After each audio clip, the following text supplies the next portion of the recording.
Hello, everyone. Welcome back to today's story. In this episode, Alex faces one of the most painful betrayals of his career. After months of rebuilding his orchard, securing contracts, and preparing for the massive Tet shipment, his entire business is suddenly thrown into chaos. A shipment disappears, money goes missing, and nothing makes sense until Alex discovers the shocking truth. The person helping the scammers, the person who helped destroy his company's shipment, is none other than Mai, the employee he trusted the most. Stay until the end, because today's episode reveals how Alex turns from the victim into the one holding the power. And don't forget to subscribe to help us reach 10,000 subscribers. Your support means the world to us.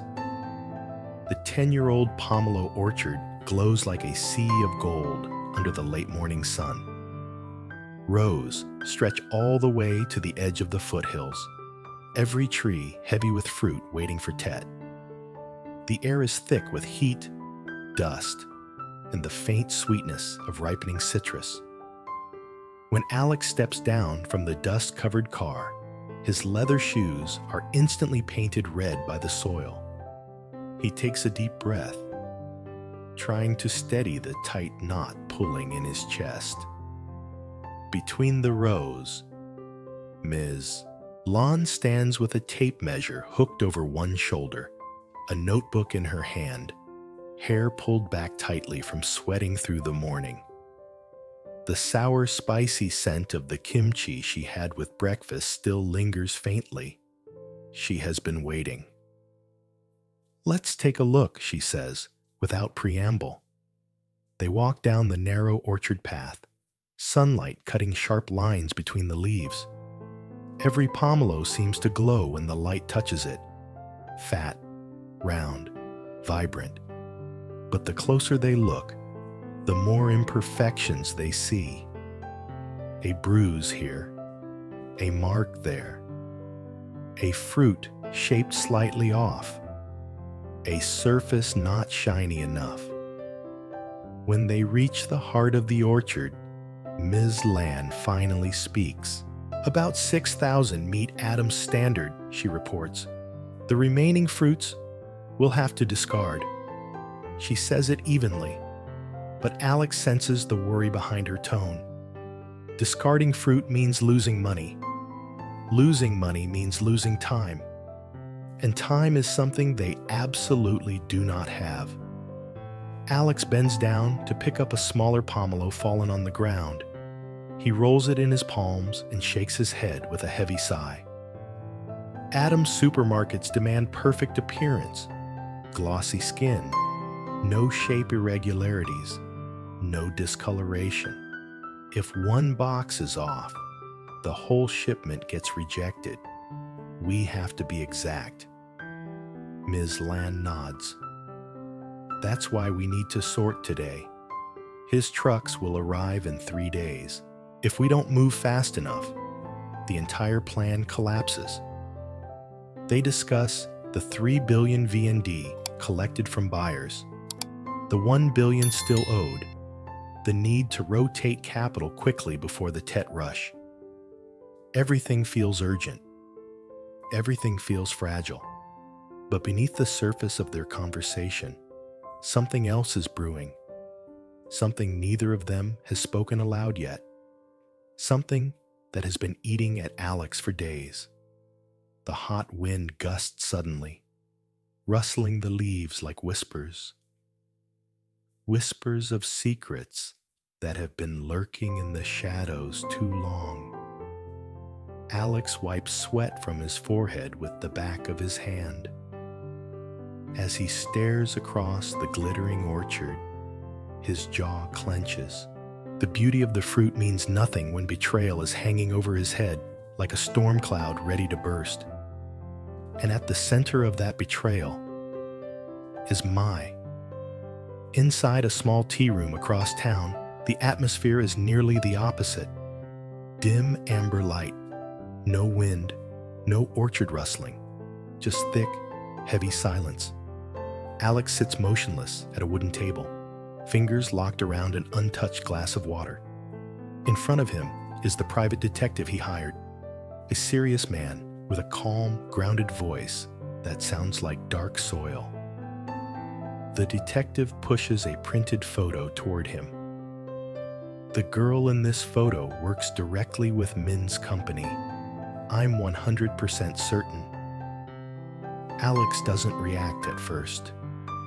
He simply stares, the sentence slowly, painfully sinking into him.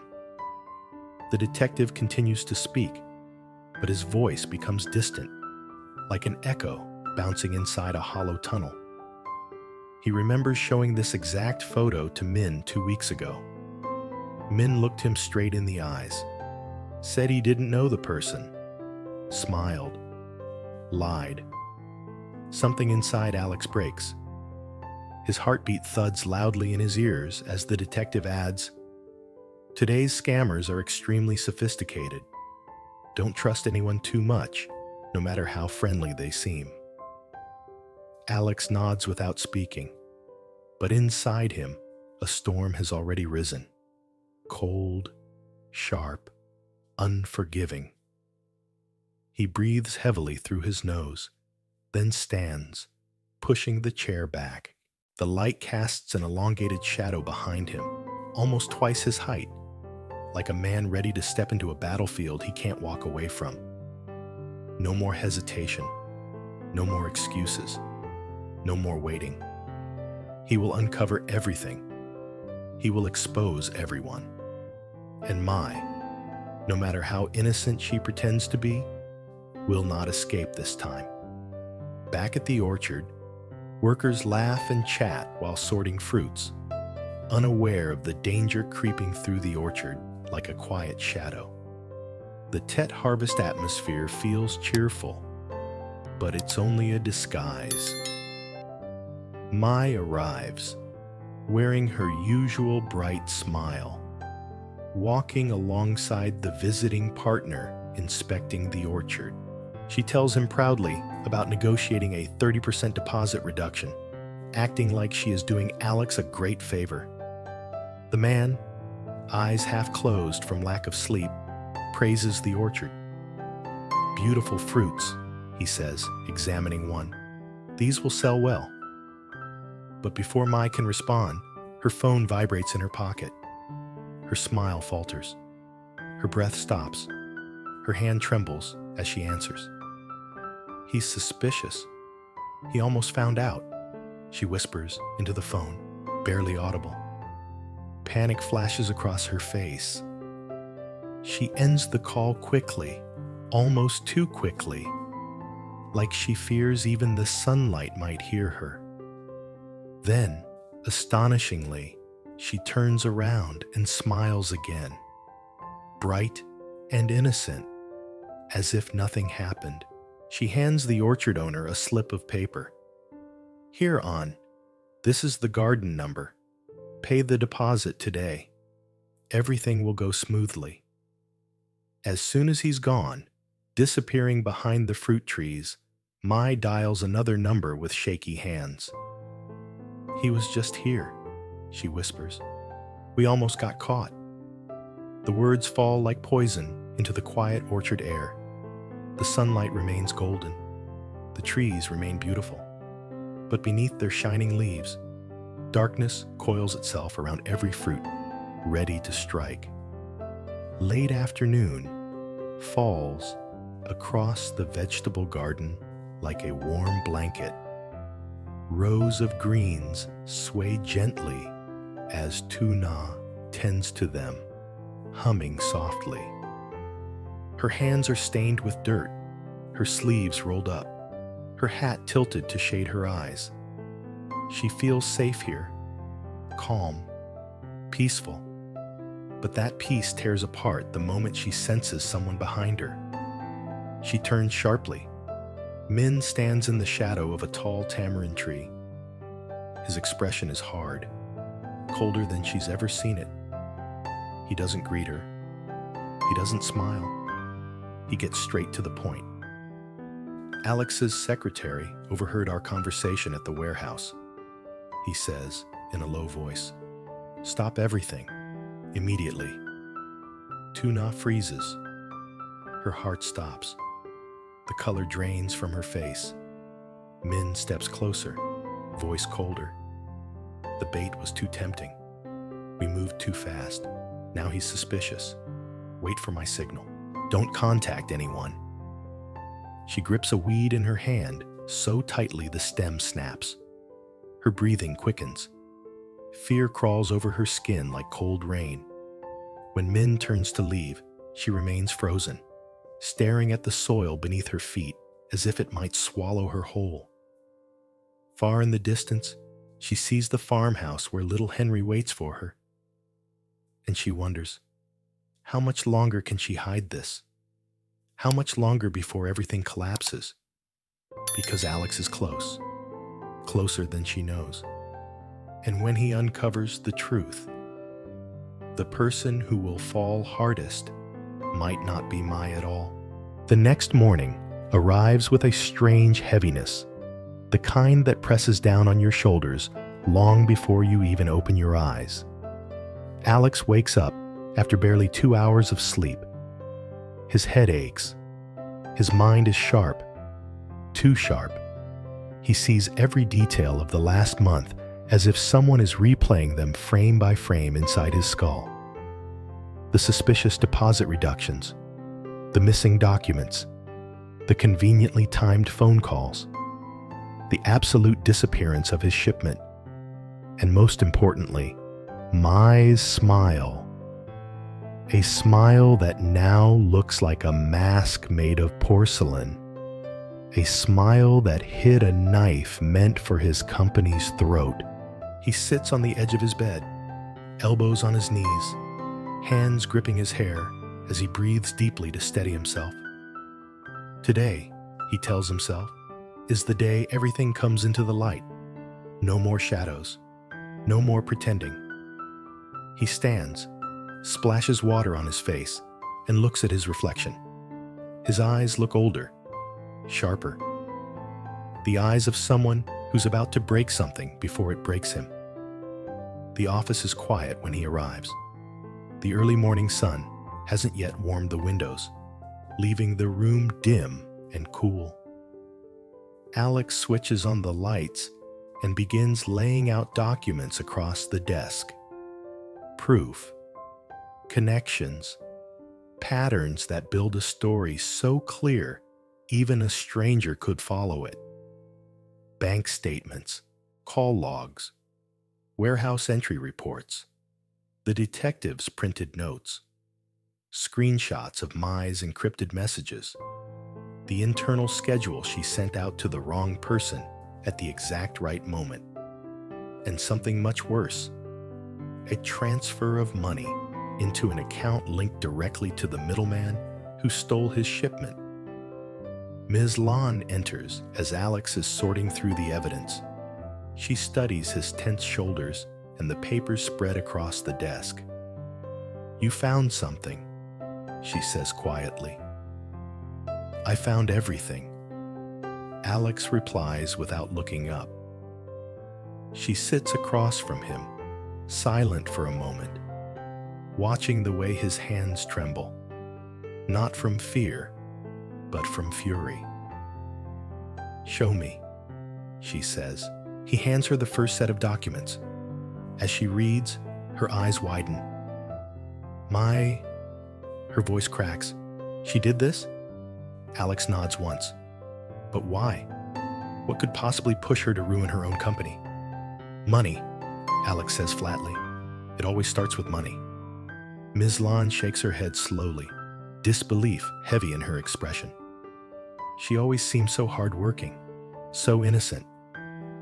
"That's the danger," Alex replies. "People like her are the easiest to trust." He closes the folder with a firm snap. "We're calling her in." Mai arrives exactly 20 minutes after Alex's call. Just as he expected, she doesn't dare refuse. She walks into the office wearing her usual light makeup, hair perfectly combed, blouse ironed smooth. She looks calm from a distance, but closer, her hands are trembling slightly, and her breathing is too shallow. "On Alex," she says lightly, forcing a smile. "You wanted to see?" "Sit," Alex says, his tone so cold she freezes mid-sentence. She sits. He pushes the folder toward her. "Open it." Her fingers hover above the cover, like she's afraid it might bite. But she opens it. The first page shows her phone records. The second page shows the bank transfer into her hidden account. The third page shows her messages with the scammers. The fourth page shows the warehouse entry log with her ID stamped. The fifth page is the screenshot of her call whispering, "He's suspicious. He almost found out." Mai's face drains of color. Her hand flies to her mouth. Her pupils tremble. Alex, Her voice breaks instantly. I can explain?"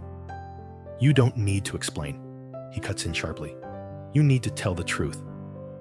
Tears form at the corners of her eyes. "I didn't mean to hurt you, I swear. My brother, he owed a huge debt.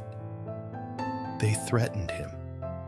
They said if I helped just once, they would clear everything. I didn't want it to go this far." Alex slams his hand on the table, causing her to flinch violently. "You destroyed a shipment worth hundreds of millions. Do you think your intention matters now?"